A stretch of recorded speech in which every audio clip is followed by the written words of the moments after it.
fish, and so forth. And we then disembarked there. Now, roughly what time period are we talking now? This would be August. So D-Day's already happened? And, yes. Okay. Yes. Okay. And we went on Omaha Beach, and believe me, that was a rigorous climb up to the top of that to get to there. So, you know, I can see when I see, you know, the longest day film, Yeah.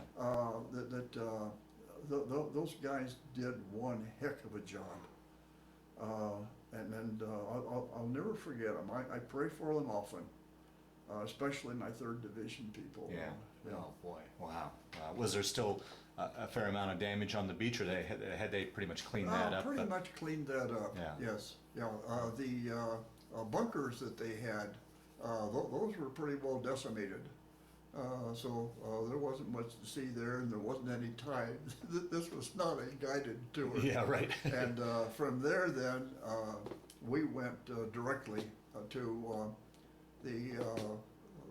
it's a little area there. I guess that was the real Ripple Dipple there. And during that time, we were issued an M1, and went to 1,000-inch range to zero them in. Of course, takes an hour or more to clean the cosmoline off of the things, so anyway, and then all of a sudden it's you're assigned to Company I, 15th Infantry of the 3rd Division, and so that's where I was, 2nd Platoon.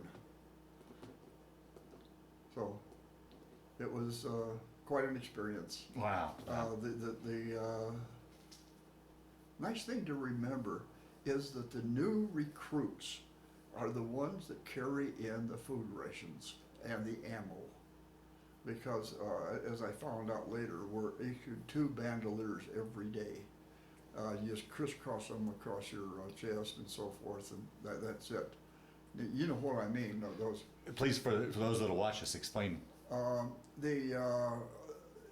forget how many there are, 8 or 9 or 10 clips. And they're in a little cloth sack.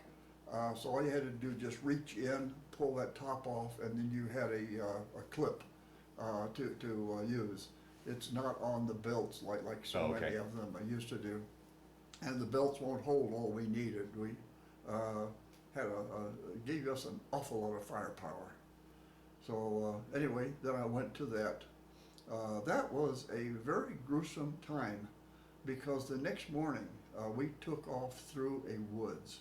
The Germans, knowing that we were there, shelled the tall trees. Oh boy, yeah. And it took out our CO, all the lieutenants, the first sergeant, the whole works.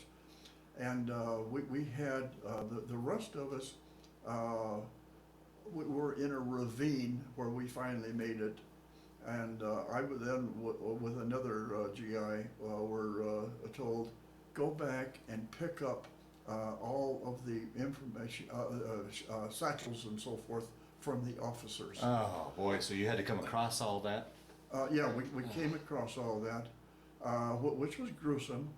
We met a guy, we called him Pop Armstrong. He was 35 years old, an attorney from Alabama. And he wanted to be there, just like the rest of us. And he was sitting there, he didn't know what day it was, and so forth. And as I wrote a story later and sent it to my daughters, this is what war is all about. And when they let him come into combat, I'll bet you they had no idea that you didn't have to kill a man to kill him. I hope that he made it. But we guided him out like an absolute envelope, which we would call probably an Alzheimer today, you know. And we had the maps and so forth from the officers. And a day later, a 2.5-ton truck came and took all of us.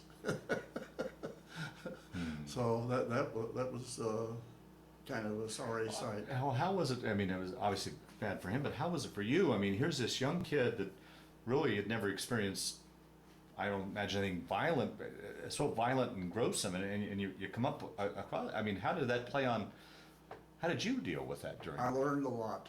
I learned a lot. We had captured one German soldier, and in the after that, then when I went up to the woods, up to the forest, they were still shelling us. But this was artillery. It wasn't the 88, and I learned how to listen to the whistle. And as they go, I would hit the ground, and it'd go way off over there. And I found that, well, why did I do that?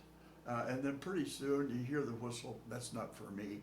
And you go on and on. Oh man! And then all of a sudden, though, you hear one, and you hit the ground, and a whole bunch of dirt and so forth comes on you. So you knew you did the right thing. So yes, I learned a lot.